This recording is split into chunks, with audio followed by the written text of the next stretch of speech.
bien. Bueno, estamos hoy día queriendo cerrar una iglesia ejemplar basada en Primera de Timoteo. Eso es lo que hemos estado estudiando. Hoy debemos de ver el sermón número 6 y como le digo, con eso cerramos la serie. Una serie muy panorámica. No hemos entrado en detalle porque si no el asunto aún seguiría para más tiempo. Y hoy nos toca ver que una iglesia ejemplar vive en piedad y contentamiento. Ahora, a modo de un pequeño repaso nada más, en la prédica anterior estuvimos viendo este tema, que una iglesia ejemplar es compasiva. Este estudio lo hicimos en base al capítulo 5 de Primera de Timoteo. Y decíamos que una iglesia es compasiva en su trato a las personas. Recuerda que estábamos diciendo de que en una iglesia donde el Señor dirige, el Señor gobierna, las personas no son números, sino son personas, son cristianos, son seres humanos que tienen nombres y no solamente son números nada más.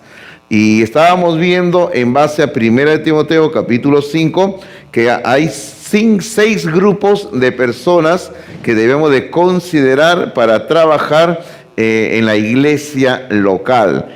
El grupo número 1 es los ancianos, las personas de mayor edad física, edad cronológica.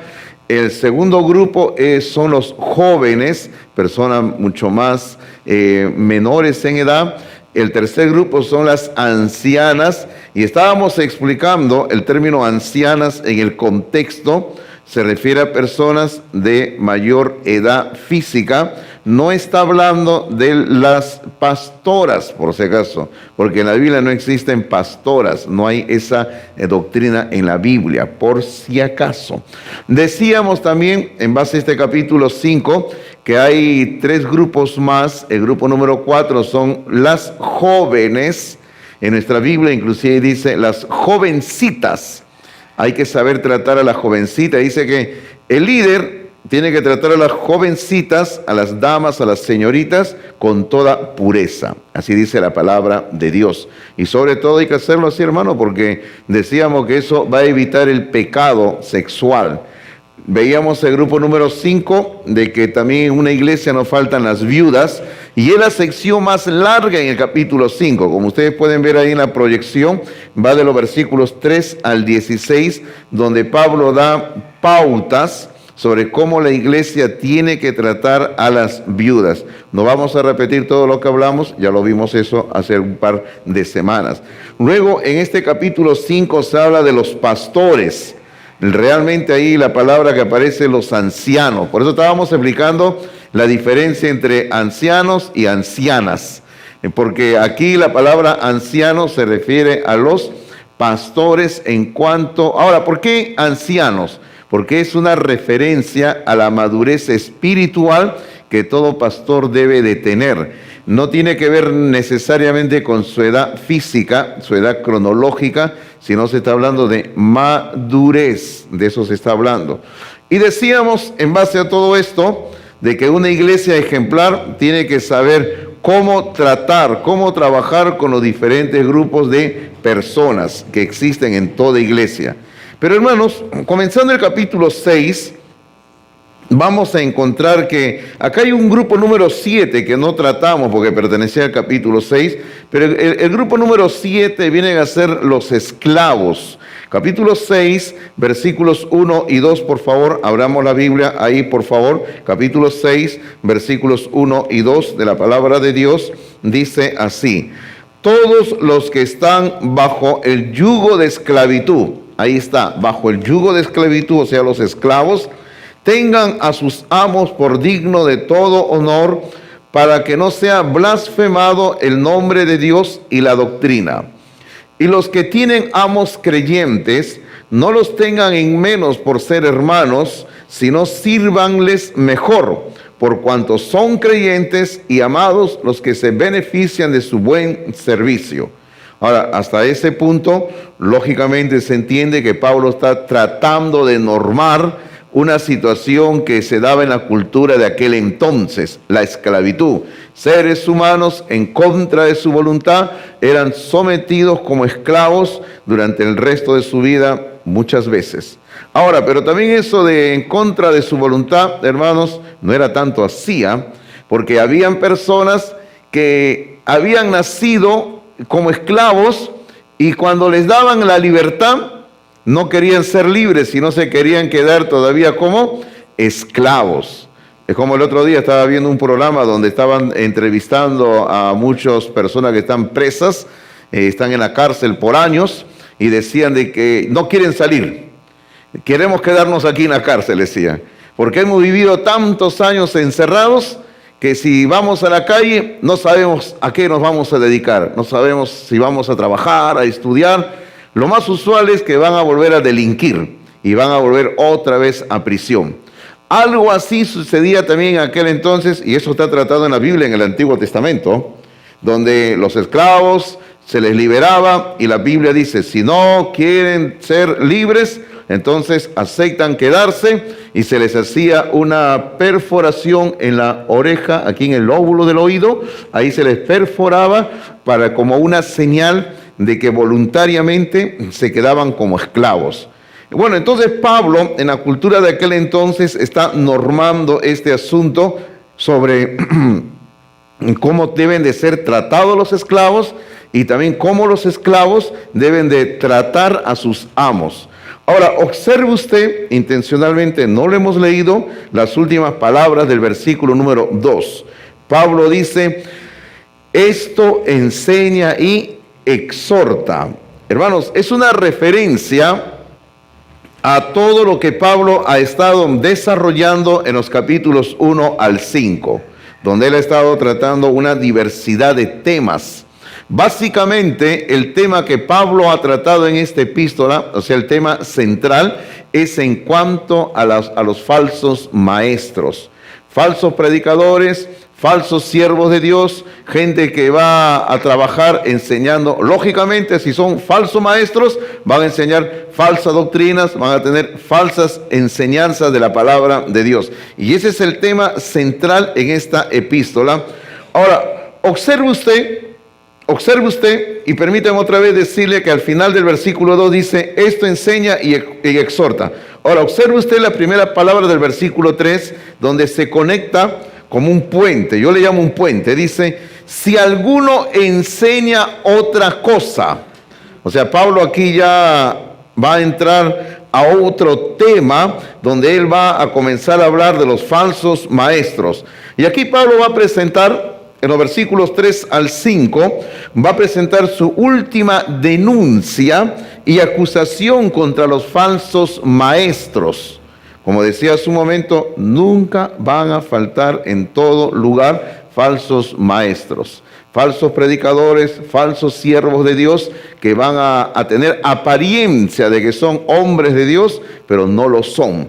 Y ahora, ¿y cómo los reconocemos? Los vamos a reconocer primero por su enseñanza y también lo vamos a reconocer por su trabajo, por su ministerio. El ministerio de una persona va a demostrar si es un hombre de Dios o si es un falso maestro.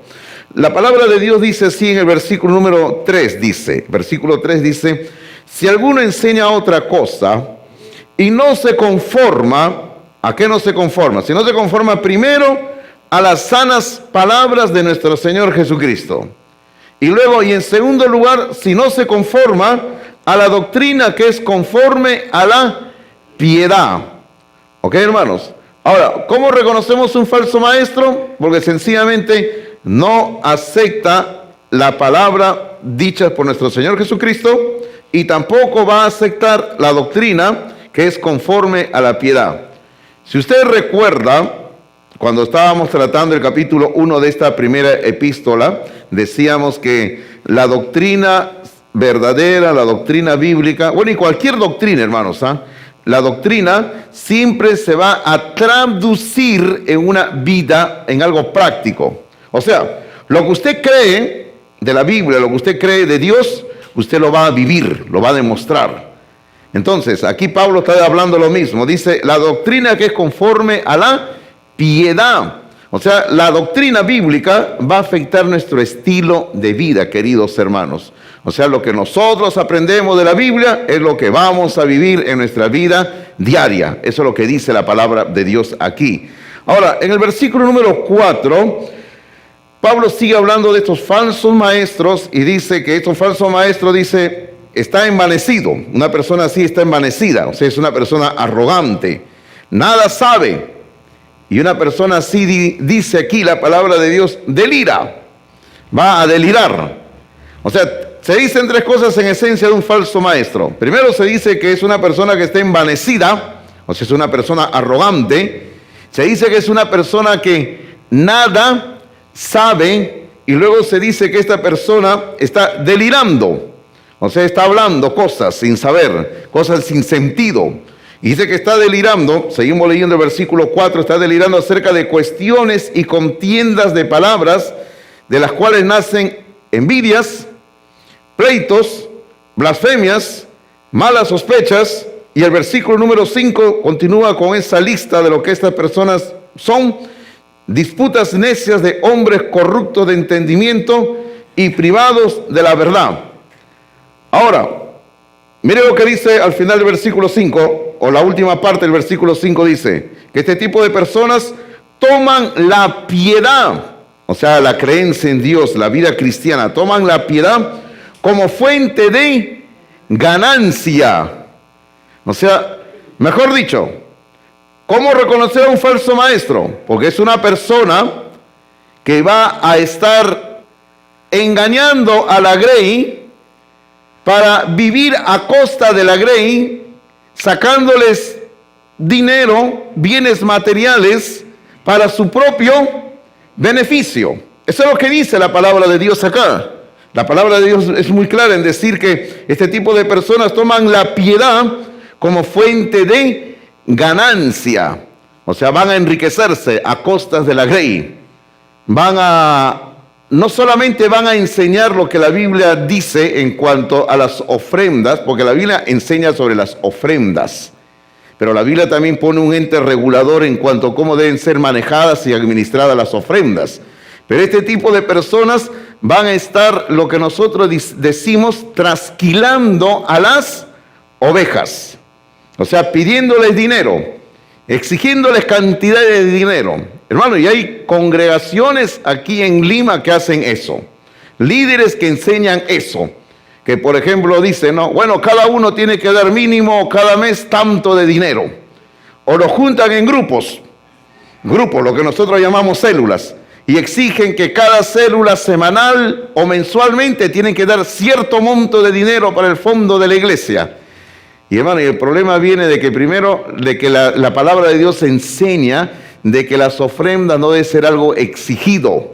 Tiene que ser producto de nuestro corazón, que brota de nuestro corazón el entendimiento de la palabra de Dios, y es nuestra forma de adorar a Dios, el ofrendar. Y este tipo de iglesias que estoy haciendo referencia, hermanos, a las finales los líderes o el líder salen enriqueciéndose. Y usted sabe que eso ha ocurrido y ocurre aquí en Lima sin tener que ir muy lejos a otros países. Y eso es lo que Pablo está aquí denunciando. Pablo está denunciando, dice que este tipo de personas toman la piedad como fuente de ganancia. ¿Y qué hay que hacer con este tipo de personas? Al final del versículo 5, hay 4 palabras que dice, apártate de los tales. Hermano, ¿cuál es el consejo de Dios cuando detectamos que hay un líder, una iglesia que tiene ese sistema? ¿Qué tenemos que hacer? Tenemos que apartarnos, sencillamente. Porque hermanos, si una persona o una congregación están viviendo así, entonces entendemos que su enseñanza no es sana, no hay sana doctrina. Eso es lo que entendemos. Ok, pero ahora Pablo sigue hablando lo mismo de este tema de los falsos maestros y va a hablar sobre una verdadera sumisión a Dios, que es una gran riqueza, en contraposición a los falsos maestros que quieren enriquecerse llenándose los bolsillos a costa de la grey de Dios. Mire lo que dice el versículo número 6, dice, pero gran ganancia Observe la palabra ganancia, que también está en el versículo anterior. En el versículo anterior, ya en las últimas palabras del versículo anterior, en el 5, dice que estas personas toman la piedad como fuente de ganancia. Y ahora Pablo sigue con la misma idea de la piedad y de la ganancia, pero ahora en el versículo 6 dice, pero gran ganancia es la piedad, dice, acompañada de contentamiento.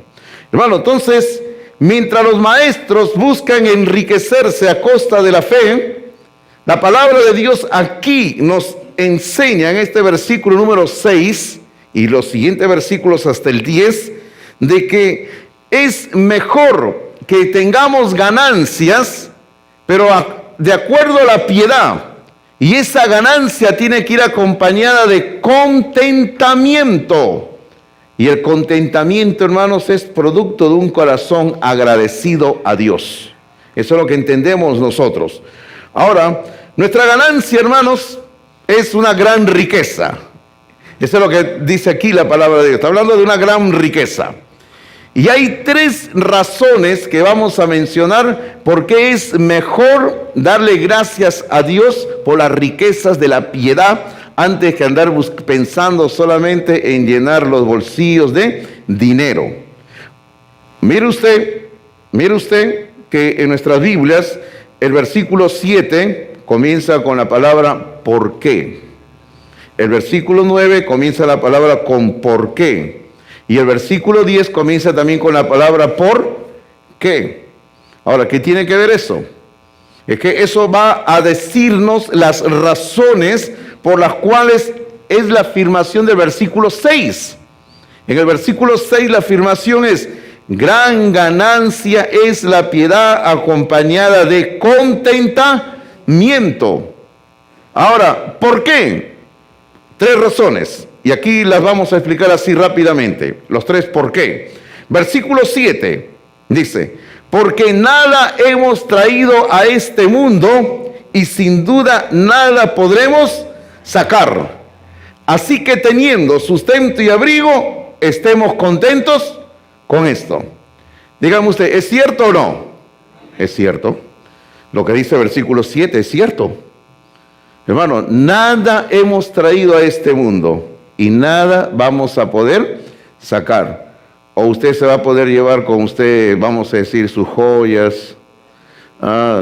No, yo quiero que me entierren con todos mis ahorros en el banco. Ni tus ahorros, nada vas a llevar, ¿no? Nada podemos llevarnos, ¿verdad? Ahora, lo único que podemos llevarnos de este mundo, hermanos, es en nuestro corazón a Jesucristo, nada más. Porque cuando nacimos sin Cristo, y si ahora en esta vida hemos recibido a Cristo en nuestro corazón, a Él sí lo vamos a poder llevar en nuestro corazón cuando salgamos de esta tierra. Pero bienes materiales no vamos a poder llevar de este mundo. Así que piense bien sus bienes materiales, ¿qué va a hacer con los bienes materiales? No vamos a poder llevar bienes materiales. Por eso Pablo dice, hay que estar contentos con lo que tenemos ahora. Darle gracias a Dios. Segunda razón, versículo 9. Porque los que quieren enriquecerse caen en tentación y lazo y en muchas codicias necias y dañosas que hunden a los hombres en destrucción y perdición. Entonces, la segunda razón por qué hay que darle gracias a Dios por las riquezas de la piedad, hermanos míos, es porque tenemos el peligro de caer en la codicia. Y caer en la codicia es grave para un siervo de Dios. Cuando un hombre de Dios se vuelve codicioso, hermano, eso va a malograr no solo su vida, sino su ministerio y a los que están a su alrededor. Y Pablo dice eso, tengan cuidado con la codicia, dice, tengan cuidado con la codicia. Tercera razón por la cual hay que darle gracias a Dios por la piedad y hay que estar contento con la piedad. Tercera razón, versículo número 10. Porque raíz de todos los males es el amor al dinero. Y Pablo regresa otra vez al tema anterior, dice, el cual codiciando a algunos, y ahí viene, hermanos, dice, ¿qué ocurre cuando uno codicia? Se extraviaron de la fe y fueron traspasados de muchos dolores. Entonces, una persona que cae en la codicia se aparta de la fe, o sea, se aparta de la sana doctrina. Porque la palabra fe tiene esos dos sentidos en la Biblia. La palabra fe puede significar doctrina o también puede significar la confianza que tenemos en Dios. Pero aquí en este caso, en el contexto, está hablando de doctrina. Entonces, una persona, según el versículo número 10, que ama el dinero, que le guste el dinero, esa persona va a extraviarse de la fe, o sea, se va a apartar de la sana doctrina y va a ser traspasado de muchos dolores, o sea, va a tener sufrimientos. Porque, hermanos míos, aparentemente a veces uno piensa que todo le va bien, todo está bonito, estoy engañándole a Dios, estoy como diciendo, como nosotros los peruanos decimos, soy muy vivo, decimos, ¿no? Y yo sí la sé hacer. Entonces, como yo sí sé hacerla, a Dios yo sí lo engaño, ¿no? Tenga cuidado, a Dios no se le puede engañar. Y lo que ocurre sencillamente es que, ahora, ¿por qué aparentemente todo va bien aun cuando estamos tratando de engañar a Dios? ¿Por qué todo va bien? Porque, hermano, Dios permite en su gracia que deje ir las cosas un tiempo para que nosotros podamos reflexionar. Pero cuando pasa cierto tiempo, Dios, como quien dice, al no haber que hay un arrepentimiento, un cambio de actitud, sencillamente Dios comienza a cobrar las cuentas a las personas. Entonces, una persona que ama el dinero, se aparta de la fe, se aparta de la sana doctrina y va a ser traspasado de muchos dolores, va a haber sufrimientos, problemas, tristeza sobre tristeza. Pero algo más. El apóstol Pablo ahora le comienza a hablar ahora a Timoteo de una manera un poquito más personal. Y ahora en el versículo 11 y 12, Pablo le va a dar a Timoteo cuatro mandatos a Timoteo, 4 órdenes a Timoteo. Ahora, llama la atención, ¿verdad?, de que Pablo le esté dando órdenes a Timoteo. Uno puede decir, pero ¿cómo va a ser posible que si Timoteo todavía ya era un hombre adulto, un poco más de 30 años, Pablo le esté dando órdenes? Es que lo que ocurre, hermanos, es que en el ministerio uno puede darle indicaciones, órdenes a las personas con las que trabaja, porque para eso es el ministerio. Entonces Pablo va a darle órdenes a Timoteo. Ahora, esta sección se vuelve muy personal, hermanos míos, porque el versículo 11, Pablo comienza diciendo, mas tú, oh hombre de Dios. O sea, ahí está lo más personal, hermanos míos, donde Pablo va a dirigirse a Timoteo. Primero se dirige de una forma personal. Ahora, observe usted esta frase que dice, hombre de Dios. ¿Por qué la frase hombre de Dios? Para diferenciarlo de las anteriores personas que él ha estado haciendo alusión, a los que solamente están interesados en la ganancia material, a los que aman el dinero, esos hombres que enseñan falsas doctrinas, que Pablo ha estado haciendo referencia desde el capítulo 1. Inclusive en el capítulo 1, Pablo ha mencionado a 2 personas por nombre que eran falsos maestros. En el capítulo 1, recuerde usted, si usted mire el capítulo 1, Pablo ha mencionado a Himeneo y a Fileto. Recuerden ustedes, Himeneo y Fileto. Ahora Pablo, para diferenciarlo a Timoteo de ese tipo de hombres, Pablo le dice aquí en el versículo, mas tú, oh hombre de Dios. Porque bueno, toda persona que sirve a Dios, un varón es un hombre de Dios. Una mujer es una mujer de Dios. Una persona que sirve a Dios es una persona de Dios. Por eso, hombre de Dios, o en el caso que sea una dama, una mujer de Dios. Y eso es Pablo ahora le va a hablar a Timoteo de una forma muy personal. Ahora, ¿cuáles son esos 4 mandatos? Primero, en el versículo 11, observe la palabra huye. Huye, le dice, tienes que huir de estas cosas. Ahora, ahí yo me pongo a pensar con ustedes.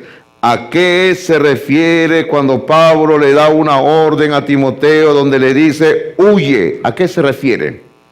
Se refiere que Timoteo tiene que huir de todo lo que anteriormente Pablo ha estado denunciando de los falsos maestros. Porque, otra vez repito, si usted observa la primera parte del capítulo 6, especialmente de los versículos 3 al 10, usted va a ver que Pablo le ha estado diciendo a Timoteo, Timoteo, ten cuidado de los falsos maestros porque ellos son así, son asá. Y ten cuidado porque este tipo de personas aman el dinero, aman las riquezas. Y ahora en el versículo 11 le dice, mas tú, oh hombre de Dios, huye de estas cosas. O sea, sencillamente el consejo paulino es, no caigas en estas prácticas. Es por eso que, hermanos míos, en uno de los versículos anteriores nosotros estábamos viendo, al final del versículo 5, que Pablo le decía a Timoteo, apártate de los tales. O sea, tienes que huir de ese tipo de personas, apártate de ese tipo de personas. No andes con hombres que les gusta el dinero. Apártate, Timoteo, de ese tipo de personas. Entonces, el primer mandato es huye. Seguimos leyendo el versículo 11, por favor. Y le dice, y sigue. Ese es el segundo mandato. Sigue. ¿Y qué tiene que seguir? Le dice, sigue la justicia, sigue la piedad, sigue la fe, sigue el amor, sigue la paciencia, sigue la mansedumbre. Observe todo lo que Pablo le dice a Timoteo. Primero le dice, huye de los falsos maestros que aman el dinero. Sin embargo, sigue, y tienes mucho por seguir, Timoteo, le dice. Y tienes que seguir, le dice, la justicia, la piedad, la fe, el amor, la paciencia y la mansedumbre. Ahora, acá hay varias palabras que las hemos estado repitiendo a lo largo de esta serie. Por ejemplo, la palabra piedad. Hemos hablado de la piedad. Luego la palabra la fe. Hace un momento hablamos de la fe y seguiremos hablando de la fe todavía. Luego habla del amor también. Y Pablo le está diciendo a Timoteo, Timoteo, no vaya por ese camino de los falsos maestros. Anda por este camino que es totalmente diferente, donde hay gran ganancia, gran bendición. Ahora, versículo número 12, encontramos el tercer mandato de Pablo a Timoteo. Y la primera palabra que aparece en el versículo 12, ¿cuál es? Pelea. Pelea. Ustedes saben lo que es pelear, ¿verdad? A ver, ¿cuántos andan peleando con su cónyuge? Pues ya son expertos en pelear, ¿sí o no? No me digan que no son expertos en pelear, son expertos, y algunos están diplomados, ya son máster, ya. Son ya doctores en peleas constantes, ya. Y bueno, no alce la mano. ¿Y cuántos han venido peleados esta mañana? Uy, hermanos, si han venido peleados, arreglen su problema antes de salir, por favor, ¿sí o no, hermanos? No es bueno que las parejas anden peleados, ¿verdad? No es bueno, no es bueno. Yo entiendo que pueden haber diferencias de algo, pero hay que arreglarlas. La Biblia que dice en el libro de Efesios, airaos, pero no pequéis, no se ponga el sol sobre vuestro enojo. ¿Qué quiere decir eso? Podemos tener discusión, pero no permitamos que el día termine sin que hayamos arreglado el problema. ¿Sabe por qué? Porque la misma Biblia sigue diciendo ahí en Efesios, ni deis lugar al diablo. O sea, cuando una pareja están peleados, viven peleados, se acuestan peleados, el diablo es el que está ganando terreno allí, y ahí puede ser caldo de cultivo para que entre el pecado de todo tipo. Arreglen sus problemas. Ok, no es el tema sobre matrimonio, por si acaso. Estábamos hablando de la pelea, ¿no? No sé por qué mi cerebro se fue automáticamente. La palabra pelea, dije acá, matrimonio, dije, ¿no? De repente el Señor me ha guiado para hablar algo, hay peleas hay acá, no sé. Ok, entonces número 12, el tercer mandato de Pablo a Timoteo es pelea, le dice. Pero le dice, pelea la buena batalla de la fe. Otra vez lo mismo. La palabra fe, en su contexto, doctrina. Y Pablo le está diciendo a Timoteo, Timoteo, hay que luchar por la fe, hay que luchar por la doctrina que tenemos. No podemos permitir jamás que la doctrina sea tratada mal. No podemos permitir que los falsos maestros hagan lo que sea con la doctrina. Y el consejo de Pablo es, o el mandato de Pablo es, pelea la buena batalla de la doctrina. Por la doctrina tienes que pelear, Timoteo, le está diciendo. Y cuarto mandato de Pablo a Timoteo, en versículo 12, le dice, echa mano, la palabra echa, mana, a la cual asimismo fuiste llamado. Ahora, ¿qué quiere decir eso de echa mano de la vida eterna? ¿Quiere decir acaso que que Timoteo no tenía la vida eterna? Y que Pablo le está diciendo, Timoteo, agarra la vida eterna porque no la tienes. No es eso, hermanos. O sea, echa mano de la vida eterna es una expresión muy común en aquel entonces para decir, hay que vivir todos los días de nuestra vida terrenal demostrando que tenemos la vida eterna. Eso es lo que quiere decir Pablo a Timoteo. Hay que vivir todos los días de nuestra vida terrenal demostrando que tenemos la vida eterna. Hermano, porque la vida eterna, por si acaso, y a veces nosotros pensamos que solamente, bueno, como ya somos salvos, nos vamos al cielo, ¿no? Y es cierto, nos vamos al cielo. Porque todo hombre, toda mujer que ha recibido a Cristo en su corazón se va al cielo. Nos vamos al cielo, ¿no? Pero hermanos míos, no solamente tenemos que andar pensando, me voy al cielo, ¿verdad? Tenemos que vivir en este mundo, en esta tierra, demostrándole a todas las personas que nosotros ya tenemos la vida eterna. O sea, tenemos que demostrar que somos hijos de Dios o hijas de Dios. Eso es lo que Pablo le está diciendo a Timoteo. O sea, echa mano de la vida eterna. Y al final del versículo 12 le dice, habiendo hecho la buena profesión delante de muchos testigos. O sea, Timoteo había tomado la decisión por la salvación, ya tenía la vida eterna. Y eso es lo que nosotros hacemos en nuestra iglesia, hermano, cuando invitamos a la persona a recibir a Cristo en nuestro corazón. Decimos a la persona, si usted siente en su corazón que Dios le ha hablado, alce su mano. Muchas veces invitamos a venir al frente, o otra vez ahí donde está se acerca una persona y van a conversar en privado. Pero lo que la Biblia enseña es que sí se puede y se debe de hacer testimonio público de nuestra fe en Cristo Jesús. Eso es lo que la Biblia enseña. Ahora, algo más.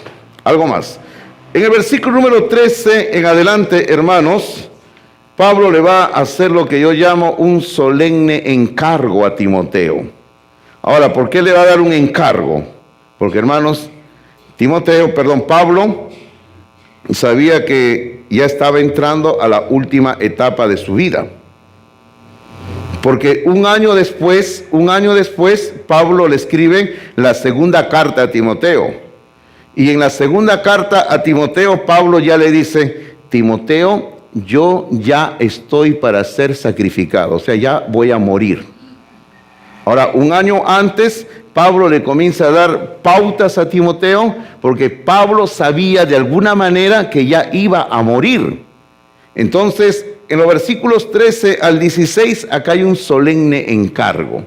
Leamos, por favor, 13 al 16 y luego resaltamos cuál es ese encargo. Dice, te mando delante de Dios que da vida a todas las cosas y de Jesucristo que dio testimonio de la buena profesión delante de Poncio Pilato, que guardes el mandamiento sin mácula ni reprensión hasta la aparición de nuestro Señor Jesucristo, la cual a su tiempo mostrará el bienaventurado y solo soberano Rey de reyes y Señor de señores, el único que tiene inmortalidad, que habita en luz inaccesible, a quien ninguno de los hombres ha visto ni puede ver, al cual sea la honra y el imperio sempiterno.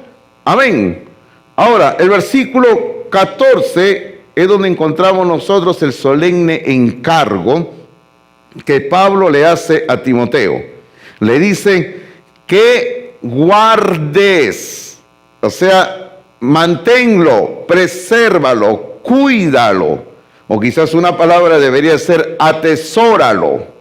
Eso debe ser atesóralo. Dice que guardes el mandamiento, o sea, la doctrina. Otra vez volvemos a lo mismo, a la doctrina. Importante la doctrina, hermanos. Y hay que cuidar, dice, la doctrina sin mácula ni reprensión. O sea, no hay que permitir que la sana doctrina sea manchada en la iglesia. Jamás, hermanos. Hay que cuidar la sana doctrina. ¿Y hasta cuándo hay que cuidar la sana doctrina? Dice aquí este versículo 14, hasta la aparición de nuestro Señor Jesucristo.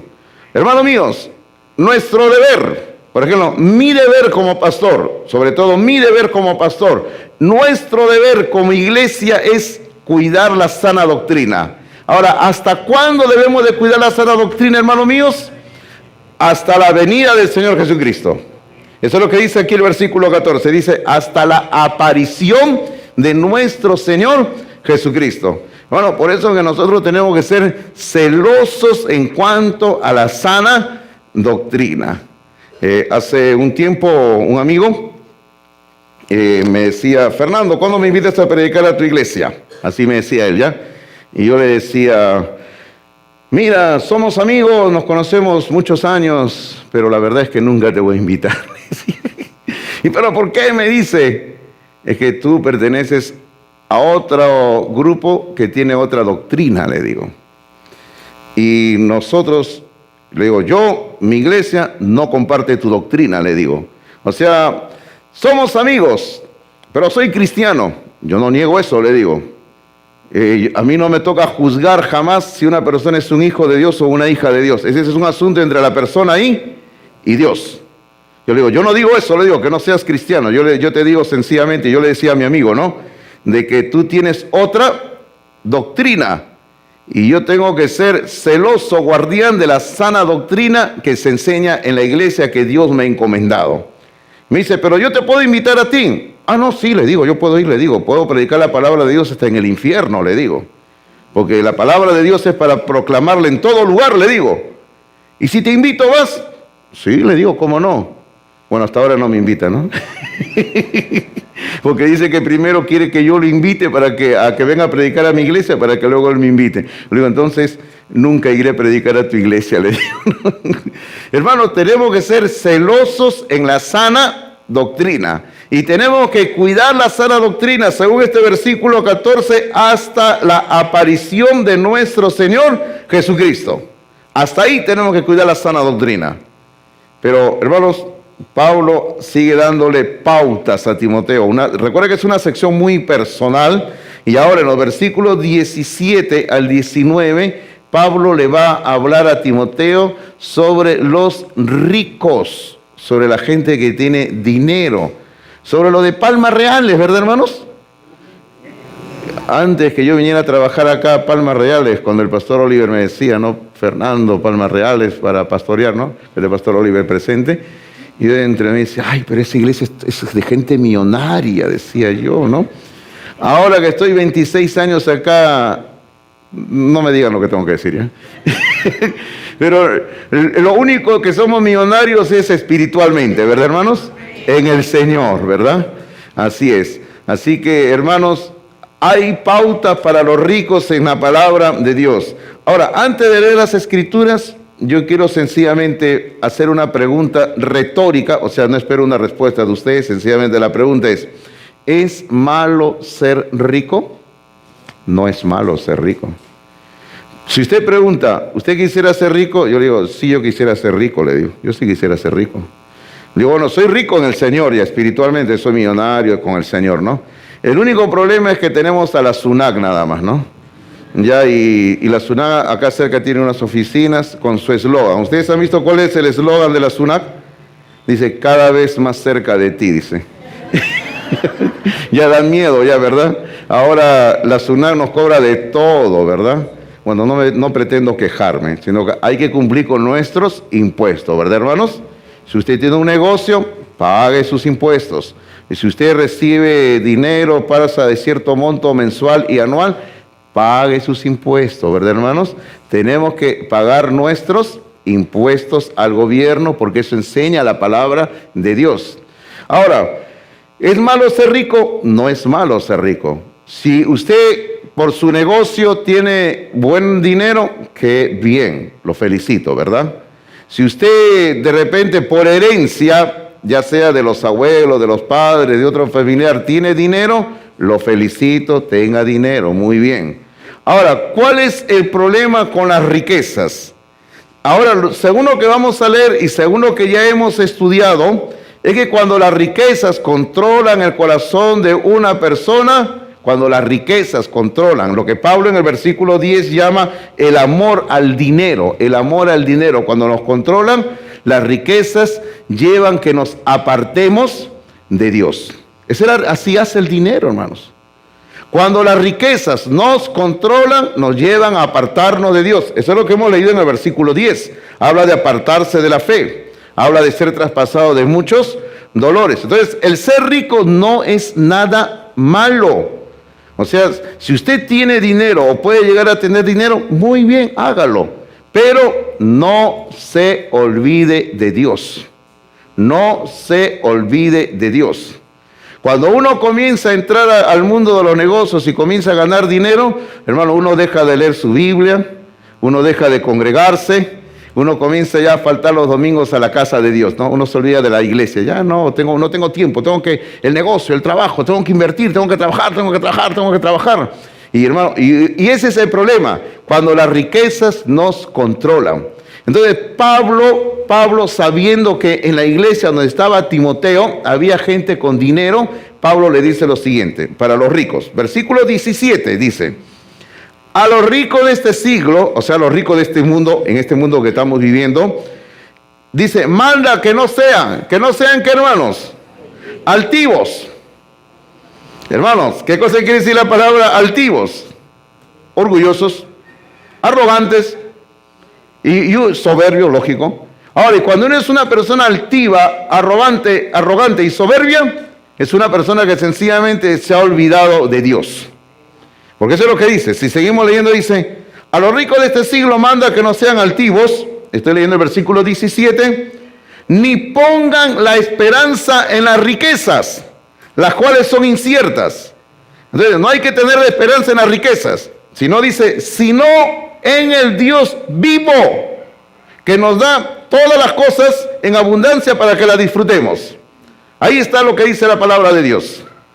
Hermano, la esperanza no tiene que ser en las riquezas, sino nuestra esperanza tiene que estar ¿en quién? En el Dios vivo. Y dice aquí que Dios nos da todas las cosas para que las disfrutemos. Así tiene que ser, hermanos.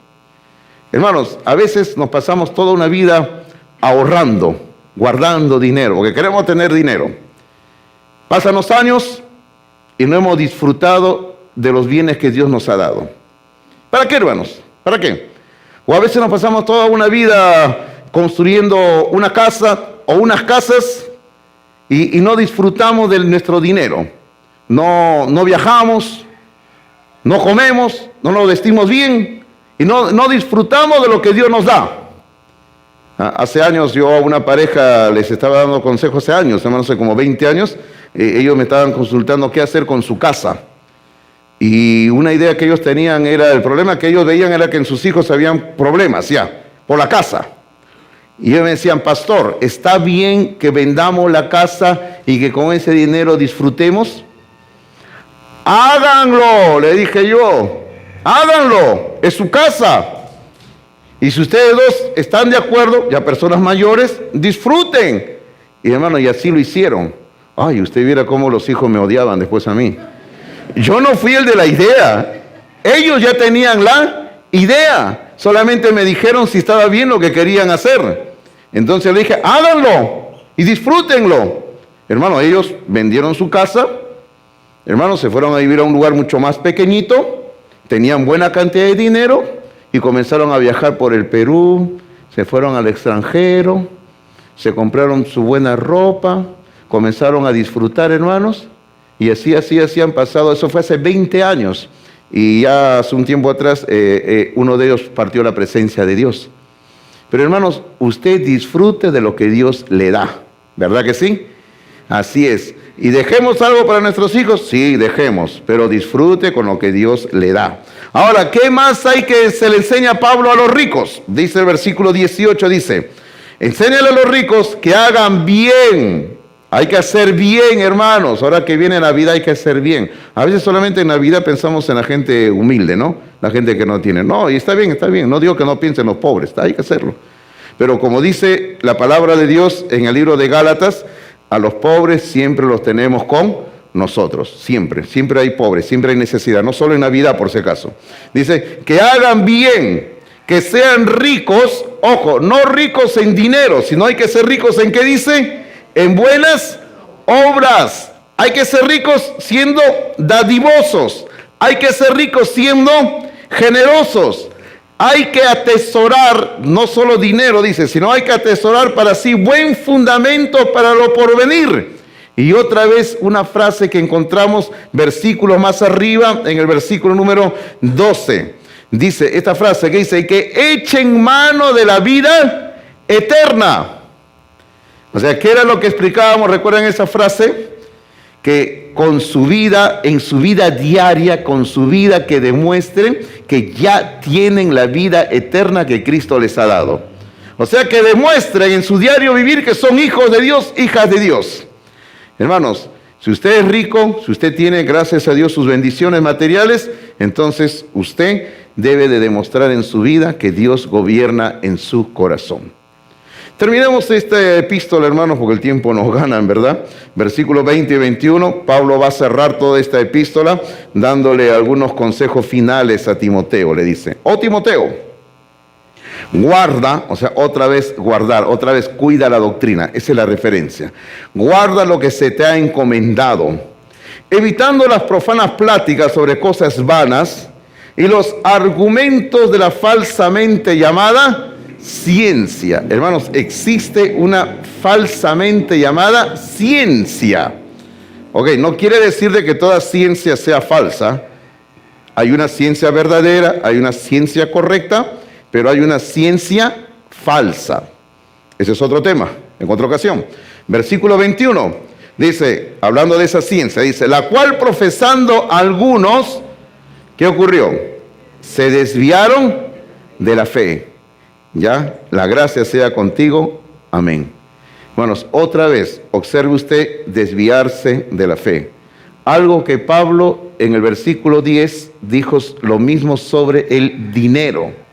Usted puede desviarse de la fe si usted se deja guiar por la falsamente llamada ciencia, por conocimiento, por información que a veces nos parece verdadero, pero que es falso. Tenga cuidado, porque hoy en día, hermanos, hay tanta información en internet, lo leemos, y hermano, cuando usted lee algo que no está verificado, comprobado por las escrituras, tenga cuidado, porque eso le puede apartar de la fe, de la sana doctrina. Hermanos míos, vamos a quedarnos ahí esta mañana, y yo creo que hemos visto durante todas estas 6 semanas que hemos tratado esta epístola sobre cuáles son las marcas de una iglesia genuina, cómo ser una iglesia de Dios.